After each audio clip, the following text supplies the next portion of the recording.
Значи неминуемо ще трябва в един момент да обясняваш някакви технически идеи на други програмисти или други хора като цяло. И е важно така да можеш да го обясниш по начин, който да е разбираем.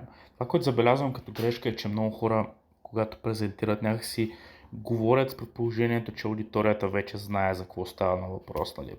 Правилно, значи ето тук това, ето този модул, ето тази програма, ето тази функция, бла бла бла бла бла.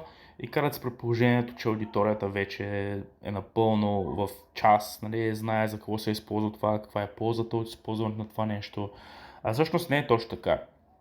И обикновено също така никой не иска да се признае, че не разбира за какво иде на въпрос, нали. Дори някой като каже, окей, всичко ясно ли е, някой има ли въпроси, и никой няма въпроси, защото никой не иска да се признае, че не знае за какво става на въпрос.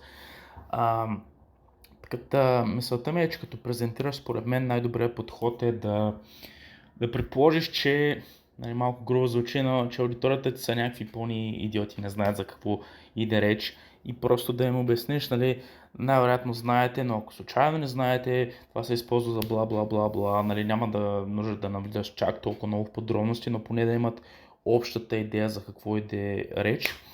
И чак като си дал вече контекст, караш с някакви малки стъпки, говориш с простичък език, защото е много така изкушаващо, особено ако примерно ти се занимаваш с някаква технология всеки божи ден и тези неща си ги автоматизирал, за теб се струват елементарни, но за другите не са чак толкова елементарни, и ти си говориш, нали, с някакъв език, който предполага, че всеки разбира всеки термин и така нататък. Но не, по-скоро е по-добре да говориш с максимално прост език, буквално все едно обясняваш на някой, който даже не е техничар, който може и да е случая, между другото, зависи, нали, каква презентация правиш, но просто говориш все едно човека пред теб най-вероятно не знае за какво иде реч, и се стремиш да го говориш по максимално простичък начин, за да може да те разбере.